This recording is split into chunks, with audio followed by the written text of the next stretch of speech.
نحمده ونصلي على رسوله الكريم أما بعد عن علي بن أبي طالب رضي الله تعالى عنه قال قال رسول الله صلى الله عليه وسلم إذا كانت ليلة النصف من شعبان فقوموا ليلها وصوموا نهارها إلى آخر الرواية أو كما قال عليه الصلاة والسلام. سبحان ربك رب العزة عما يصفون وسلام على المرسلين والحمد لله رب العالمين. اللهم صل على سيدنا محمد في أول كلامنا ووسط كلامنا وآخر كلامنا. محترم حضرات، مجھے اصل میں شعبان اور 15 شعبان کے سلسلے میں 15 شعبان کی رات کے سلسلے میں کچھ گزارشات عرض کرنی ہے. مستقل احباب کی طرف سے کئی روز سے فون بھی آ رہے ہیں، میسیجز بھی آ رہے ہیں کہ آپ اس سلسلے میں رہنمائی فرمائیں کہ اس میں کیا کریں کیا نہ کریں. تو ایک بات سمجھ لینا چاہیے کہ اس رات کے فضائل ثابت ہیں، اور اس رات کے سلسلے میں ہمارے معاشرے میں عموماً 3 مزاج پایا جاتا ہے، 3 طرح کے لوگ پائے جاتے ہیں، 3 خیالات پائے جاتے ہیں. ایک تو وہ جماعت ہے اور ایک طبقہ وہ ہے جو اس کی افضلیت کا بہت زیادہ قائل ہے کہ جناب اس میں یہ بھی ہوا وہ بھی ہوا اور ایسا کرنا اور ویسا کرنا ہے. نمبر 2، ایک جماعت وہ ہے جو اس کی فضیلت اور افضلیت اور اس کے سلسلے میں جو فضائل احادیث نبویہ میں وارد ہوئے ہیں ان کا سرے سے منکر ہے. نمبر 3، ایک جماعت وہ ہے جن کا خیال یہ ہے اور جن کا مسلک یہ ہے کہ بھئی جو روایات اور جو اعمال اس رات میں ثابت ہیں اور جو فضائل اس سلسلے میں ثابت ہیں ان کو مانا جائے اور اعتدال میں رہتے ہوئے جس طریقے سے نبی علیہ السلام سے جو اعمال ثابت ہیں ان کو کیا جائے. بس سب سے زیادہ معتدل بات جو ہے وہ میں نے جو آخر میں ذکر کی وہی ہے. اب اس سلسلے میں کیا کرنا ہے؟ کیا واقعتاً اس رات کی کوئی فضیلت ثابت نہیں ہے؟ میں نے ایک روایت آپ کے سامنے ذکر کی حضرت علی ابن ابی طالب رضی اللہ تعالی عنہ کی. حضرت علی ابن ابی طالب سے مروی وہ فرماتے ہیں کہ اللہ کے رسول صلی اللہ علیہ وسلم نے فرمایا کہ جب 15 شعبان کی رات آئے، اذا كانت ليلة النصف من شعبان قوموا ليلها وصوموا نهارها، تو اس کی رات میں قیام کرو یعنی نماز پڑھو. نمبر 1. نمبر 2، دوسرے دن کا روزہ. اور ایک روایت اما عائشہ رضی اللہ تعالی عنہ کی کہ اللہ کے رسول جب میرے پاس آئے تو میں نے دیکھا کہ وہ میرے پاس نہیں ہے بلکہ وہ بقیع الغرقد میں اور قبرستان بقیع میں گئے اور آپ علیہ السلام وہاں جا کر کے دعائیں کر رہے ہیں. تو یہ 3 باتیں ہو گئیں. نمبر 1 یہ کہ اس رات کے اندر 3 چیزیں ثابت ہیں. سب سے پہلے یہ سمجھنا چاہیے کہ کتنے ایسے صحابہ ہیں جن سے اس رات کی فضیلت ثابت ہے. تقریباً 10 صحابہ کرام ہیں جن سے اس رات کے فضائل کے سلسلے میں احادیث ثابت ہیں. نمبر 2، اب لوگ کہتے ہیں کہ وہ جو روایات جناب علی ثابت ہیں وہ تمام کی تمام ضعیف ہیں. اگر ضعیف احادیث کو اس طریقے سے چھوڑ دیا جائے فضائل کے باب میں، محدثین کا اصول یہ ہے کہ ضعیف روایات قابل قبول ہوتی ہیں. نمبر 2، کیا وہ اس درجے کی ضعیف ہیں کہ ان پر وضع کا حکم لگایا گیا ہے؟ نمبر 3، کیا یہ اصول نہیں ہے کہ اگر ضعیف روایات 1-2 سے زائد ہو جائے اور دوسری روایات سے ان کی تائیدات ہو جائیں تو وہ درجے حسن کو پہنچ جاتی ہیں؟ حضرت شیخ الاسلام جسٹس مفتی محمد تقی العثمانی دامت برکاتہم، جو اپنی معتدل مزاجی میں اور اپنے تفقہ فی الدین میں اور اپنی تبحر علمی میں بہت مشہور ہیں، حضرت اقدس دامت برکاتہم نے اپنی اصلاحی خطبات میں بھی اس کو بیان فرمایا ہے اور مستقل اس پر لکھا بھی ہے کہ جو لوگ یہ کہتے ہیں کہ شب برات کی کوئی فضیلت نہیں ہے وہ غلط کہتے ہیں. ایسا کہنا یہ غلط ہے. 10 صحابہ کرام وہ اتنے جلیل القدر صحابہ ہیں. حضرت ابوبکر صدیق سے اس سلسلے میں روایت موجود ہے، حضرت علی ابن ابی طالب سے اس سلسلے میں روایت موجود ہے، اما عائشہ رضی اللہ تعالی عنہا سے اس سلسلے میں روایت موجود ہے. اب آپ بتائیں یہ وہ صحابہ ہیں جو نبی علیہ الصلوۃ والسلام کی نجی زندگی کو جانتے ہیں اور آپ علیہ الصلوۃ والسلام کی لیل و نہار پر، آپ کی زندگی کے ہر عمل اور گوشے پر ان کی نظر ہوتی ہے. تو یہ صحابہ نبی سے ایسا کوئی عمل کیسے بتا سکتے ہیں؟ اب حضرت شیخ الاسلام فرماتے ہیں کہ اس سلسلے میں روایات ثابت ہیں اور کرنے کا کام اس میں 3 باتیں حضرت نے جو خلاصہ نقل کیا وہ میں آپ کے سامنے مختصراً عرض کر دیتا ہوں. پہلی بات حضرت فرماتے ہیں کہ یہ کہ اس رات کی عبادت، اب عبادت کے سلسلے میں ایک بات یاد رکھیں، یہ اس رات کا قیام اور اس کا روزہ اور اس میں قبرستان جانا یہ تمام کے تمام اعمال مستحبات ہیں.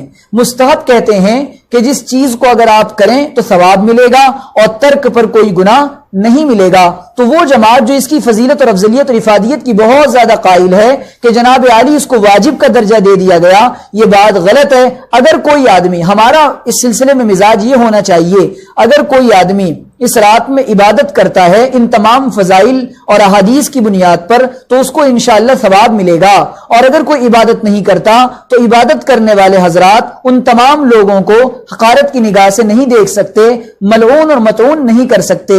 یہ ایک بات یہ سمجھ میں آ گئی۔ اب آگے چلتے ہیں روزے کا مسئلہ۔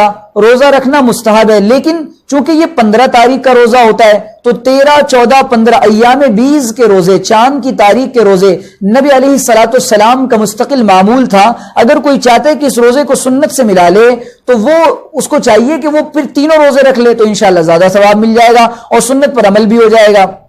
رہا قبرستان جانے کا مسئلہ، قبرستان جانے کے سلسلے میں ایک روایت موجود ہے اور اس کو مسنون لکھا ہے علماء کرام نے۔ اب اگر زندگی میں، لیکن آج کل جو خرافاتیں ہوتی ہیں قبرستان میں، ایسے حالات میں نہ جانا ہی بہتر ہے، کبھی اور چلے جائیں، کیونکہ پھر انسان ان خرافات میں شامل ہو جاتا ہے اور کہیں نہ کہیں گناہگار ہو جاتا ہے۔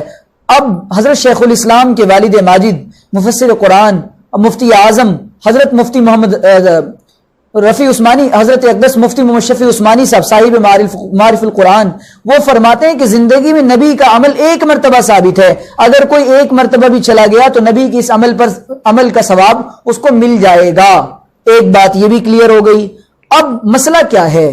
امت میں اتنے بڑے بڑے لوگ، میں تقریباً 50 سے 60 ایسے بڑے بڑے لوگوں کے نام آپ کو گنوا سکتا ہوں جو اس کی فضیلت کے اور اس کی اہمیت کے قائل رہے ہیں، اور انہوں نے حوالوں سے باقاعدہ اپنی کتابوں میں لکھا ہے کہ حضرات صحابہ کا بھی اس رات میں عبادت کا معمول رہا، اور حضرات اکابر کا بھی، حضرات تابعین کا بھی، تبع تابعین کا بھی، اللہ والوں کا بھی، اسلاف کا بھی، ملک شام کے علماء کا بھی، ملک عرب کے علماء کا بھی، عجم کے علماء کا بھی، اور تابعین کے باقاعدہ نام گنوائے ہیں کہ ان تابعین کا اس سلسلے میں راتوں میں بہت زیادہ عبادت کرنے کا معمول تھا۔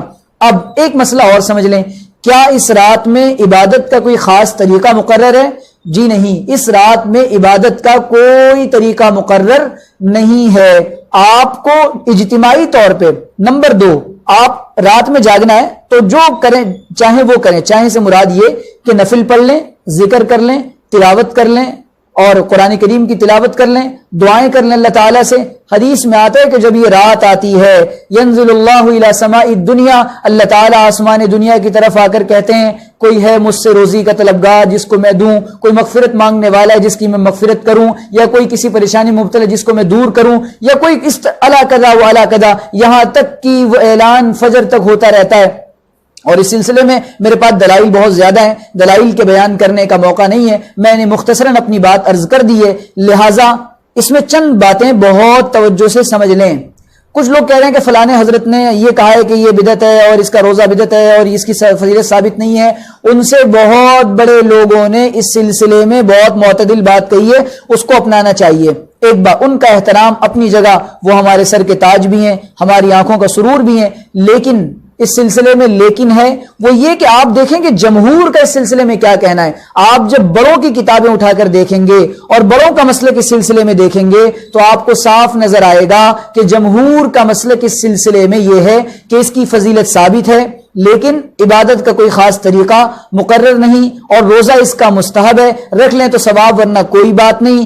نمبر 4، قبرستان جا سکتے ہیں، جانا ضروری نہیں۔ نمبر 5 کہ اس میں اجتماعی طور پہ کوئی عمل ثابت نہیں ہے، اور یہ کہ انسان اپنی مغفرت اللہ تعالیٰ سے کروائے، اور شعبان کا تو مہینہ ہی ویسے بھی بہت زیادہ مقدس اور مبارک مہینہ ہے، اس میں زیادہ سے زیادہ اعمال کی کوشش کرنا چاہیے۔ اللہ کے رسول صلی اللہ علیہ وسلم نے رمضان سے پہلے خطبہ دیا کہ لوگوں تمہارے اوپر ایک مہینہ سایہ فگن ہونے والا ہے۔ اب وہ شعبان کے بالکل آخری ایام چل رہے تھے، اور یہ کہ رجب اور رمضان کے درمیان یہ شعبان کا مہینہ آتا ہے۔ جس طریقے سے جب انسان نماز پڑھتا ہے تو نماز سے پہلے سنت نمازیں ہوتی ہیں تو نماز سے انسیت ہو جاتی ہے، انسان کا دل اللہ تعالیٰ کی طرف اٹریکٹ ہو جاتا ہے۔ اسی طریقے سے شعبان کی عبادات کا بھی ایک خاص اثر ہوتا ہے۔ یہی وجہ ہے کہ اللہ کے رسول صلی اللہ علیہ وسلم شعبان میں کثرت سے روزے رکھا کرتے تھے۔ خیر، اللہ تعالیٰ سے دعا ہے اللہ تعالیٰ ہمیں اعتدال نصیب فرمائے۔ اب اس رات میں جو لوگ جاگیں گے، جو نہیں جاگیں، ہمارا تو یہ بھی کہنا ہے اگر کوئی آدمی عشاء کی نماز